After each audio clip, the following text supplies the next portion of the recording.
Aproveitando a centralidade do território na discussão, como observar a política na Ucrânia pensando nas condições materiais do território local junto às intencionalidades de Ocidente e Rússia? Tá. Essa é bem importante, essa pergunta, porque ela diz muito a respeito dessa divisão que foi feita entre ucranianos do leste e ucranianos do oeste, tá? Então, acho que isso é bem importante. E aí que tá, de uma forma ou de outra, a importância da história no nosso métier, né? Acho que, assim, a geografia, ela se afastou muito da história.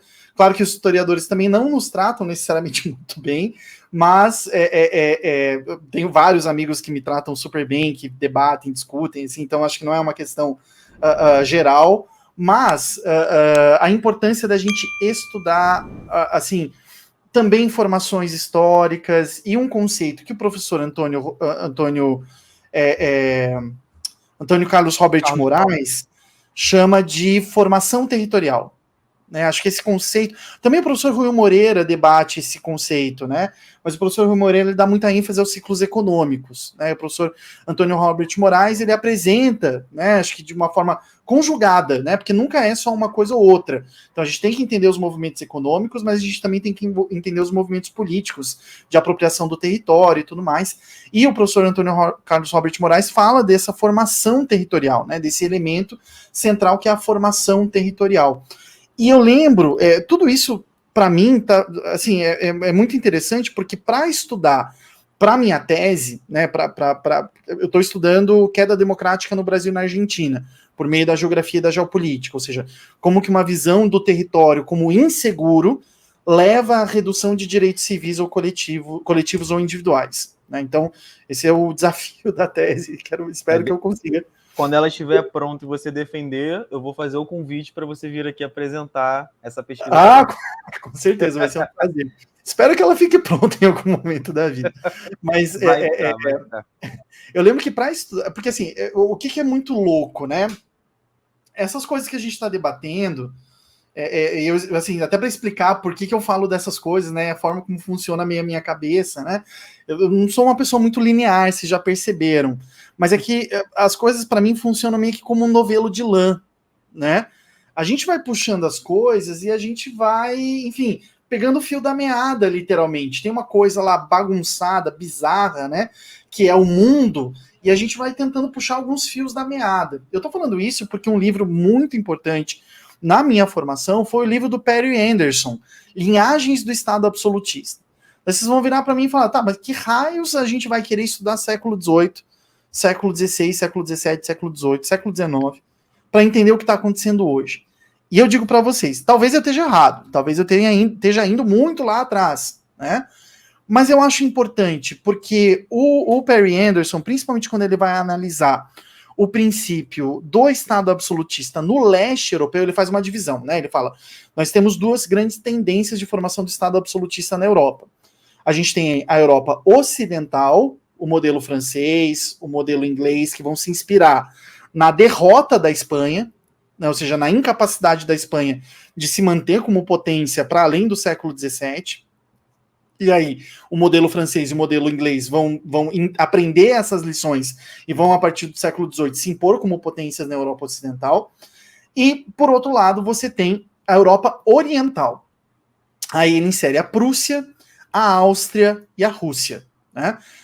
E ali ele faz uma discussão muito interessante, porque, vejam, esse modelo oriental de absolutismo, ele é muito pautado na exportação de alimentos. Ele é muito pautado na exportação de commodities. A gente chamaria de commodities hoje, né? Mas é muito pautado na formação de um Estado centralizado, autoritário, forte, administrativo, que não se importa se um Estado imperial.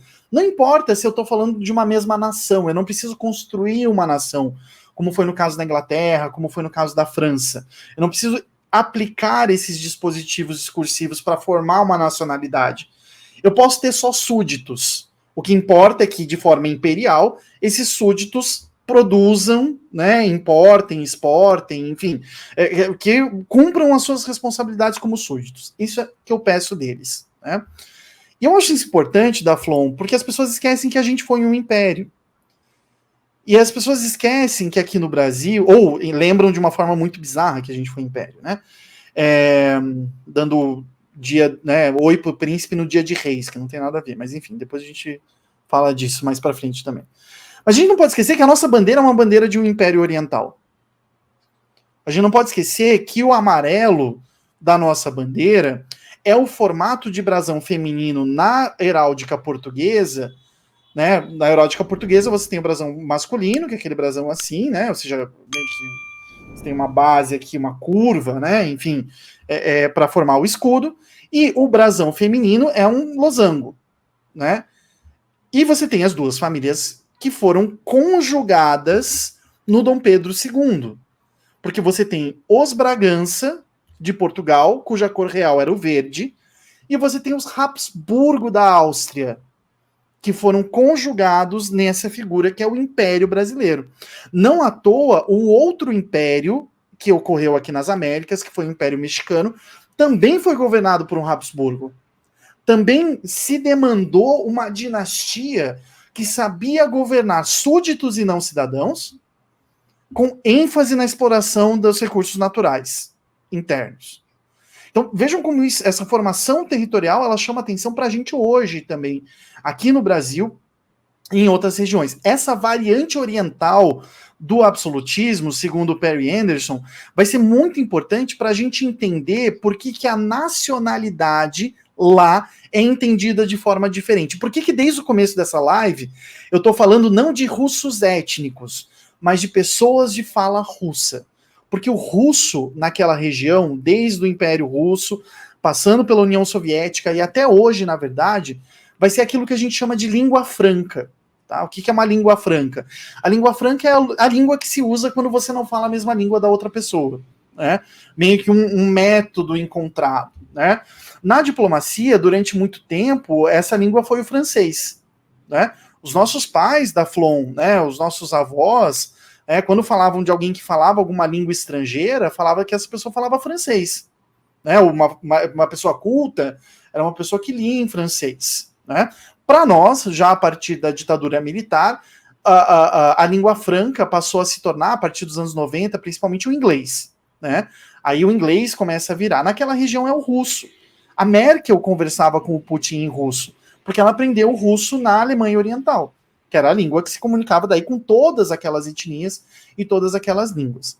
Bom, o russo vai ser considerado, então, a língua franca que vai permitir a esses cidadãos ter algum tipo de ligação com a Federação Russa, por mais que não sejam russos étnicos, por exemplo, que não sejam ortodoxos. E aí eu tenho que fazer referência a uma amiga minha, uma grande amiga minha, que participa também das discussões do Conselho de Segurança lá do Twitter, né? Que é a pesquisadora Larissa Souza, a professora Larissa Souza, que está pesquisando justamente isso. Ou seja, por que para a Rússia também alguns são mais russos do que outros russos? Porque tem isso. Por que a Rússia invadiu a Ucrânia hoje, mas não invadiu outros países que tomaram a mesma iniciativa, como a Lituânia, a Polônia, a Estônia, antes deles se tornarem membros da OTAN? Então, o que tem de importante nesse movimento de agora, sobretudo pela cessão de passaportes? E essa cessão de passaportes, né, a cessão de cidadania, ela se dá principalmente se a pessoa fala ou não fala russo.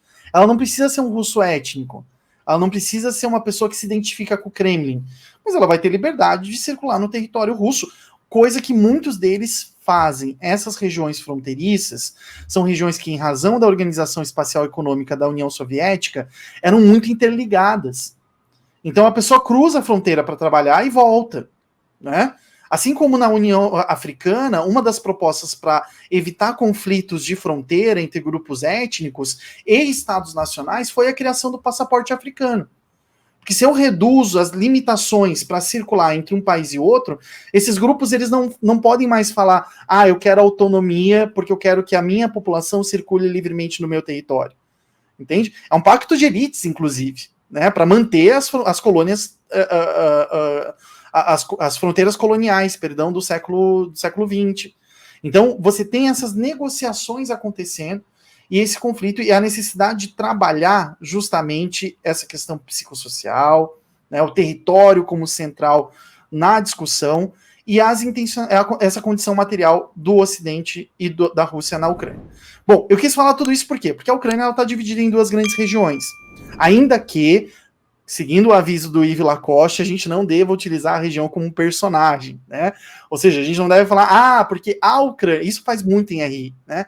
A Rússia, a Ucrânia, o Brasil, né? Não, a gente tem que falar de, né, enfim, as regiões elas existem, mas elas não são personagens, elas são sujeitos, elas são produtos, né? Diz o Yves Lacoste. E nesse caso. Inclusive, muita gente até. Às vezes até na sala eu faço isso, é uma autocrítica também. Não, é costume, eu faço também, vivo fazendo isso. A ideia de. Não, porque o país tal quis fazer. Né, não são sujeitos, né? Não são pessoas. O país não tem vontade, né? Exato. Não, e assim, a gente faz, quando a gente comenta em vídeo, os vídeos que eu faço, eu vivo falando isso, assim, mas assim, quando a gente vai tentar analisar casos mais problemáticos, digamos assim, né, a gente tem que ter um pouco mais de rigor nesse sentido. Então, a gente tem duas regiões na Ucrânia, né, a Ucrânia é mais ou menos assim, vai, talvez a mão ao contrário, né, porque daí tem a Crimeia para cá, mas enfim, a gente tem a Ucrânia mais ou menos assim, né, duas mãos espraiadas. Você tem duas regiões, uma região mais agrícola, que é essa região mais a oeste, mais ocidental. Não, para você está parecendo o contrário, né? Não. Enfim, tá certo? Então, tá. Uma região mais ocidental, voltada para produção de commodities agrícolas, né, exportação de alimentos, mais rural, menos densamente povoada, e uma região mais densamente povoada, mais industrial, mais voltada para a exploração de indústria pesada, que é a região oeste. Ela é basicamente dividida pelo rio de Dnipro no meio. Tá? Então você tem ali um rio que é justamente aquele que divide as duas regiões. E essas condições materiais dessas duas localidades, elas vão ser muito importantes para a gente entender qual é o jogo que é feito com os ucranianos. Né? Porque o que a Europa quer da Ucrânia? Sobretudo, os alimentos que a Ucrânia produz. E de uma forma mais barata, de um acesso mais fácil, né? Porque você tem, em todos os países europeus, problemas agrícolas, né? As políticas de subsídio, as políticas de manutenção do nível de qualidade de vida das populações agrárias na Europa, as políticas de defesa, até uma política que nós temos culpa, nós geógrafos, né? Aquela política de identificação geográfica de origem, né? Ou seja, tudo isso encarece muito o alimento. E a Ucrânia entrando na União Europeia, você tem um dos dois principais exportadores de trigo dentro desse mercado comum. Agora, é importante a gente lembrar que a União Europeia não é o mesmo que a OTAN. Né? E embora, mais recentemente, elas tenham atuado de uma forma bem conjugada, digamos assim, é importante a gente lembrar que elas são duas instituições diferentes. Por serem duas instituições diferentes, têm interesses diferentes. Para os europeus, é interessante a Ucrânia entrar por causa, né, do acesso aos alimentos. E por isso que o Putin está negociando o que ele está negociando. Porque, vejam, ele está falando assim, fiquem tranquilos. Vocês querem a Ucrânia produtora de alimentos entrando na União Europeia? Vocês podem ficar com a parte oeste. Não tem problema. Vocês não vão mexer na indústria pesada da parte oeste. E por isso que ele reconhece Donetsk e Luhansk e faz essa operação. A gente tem duas operações militares, pelo que parece hoje, acontecendo na Ucrânia, pelo que a gente tem acesso. Né?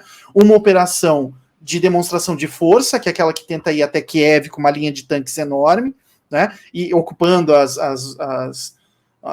usinas nucleares, né? Enfim, reduzindo as capacidades do governo ucraniano de resistir. E você tem uma operação militar de ocupação. Aí sim, de ocupação de Donetsk e Luhansk, mas também das regiões mais ao sul, Mariupol, indo talvez em direção a Odessa, que são os dois principais portos da Ucrânia. Né? Eu acho que para tentar pensar isso aí, é quase como se fosse uma ferradura, né, se formando ali dentro da Ucrânia. Você tem a seleção... Eu vou aproveitar que a gente é um canal de geografia. A gente está no canal de geografia. E assim, eu sou péssimo com mapa, tá? Então, por favor, não me julguem pela minha incapacidade cartográfica. Tem uma pontinha aqui. Então, basicamente, a gente tem esse desenho atualmente de operações militares, tá? Então vou colocar aqui meu pseudo-mapa da Ucrânia. Vocês fingem que isso daqui é a Ucrânia, tá? Vocês têm aqui aquela partezinha que vai em direção à Romênia e aquele triângulo bizarro ali é a Crimeia, né? A Península da Crimeia. Então vocês têm esse território ucraniano. Da linha vermelha, né?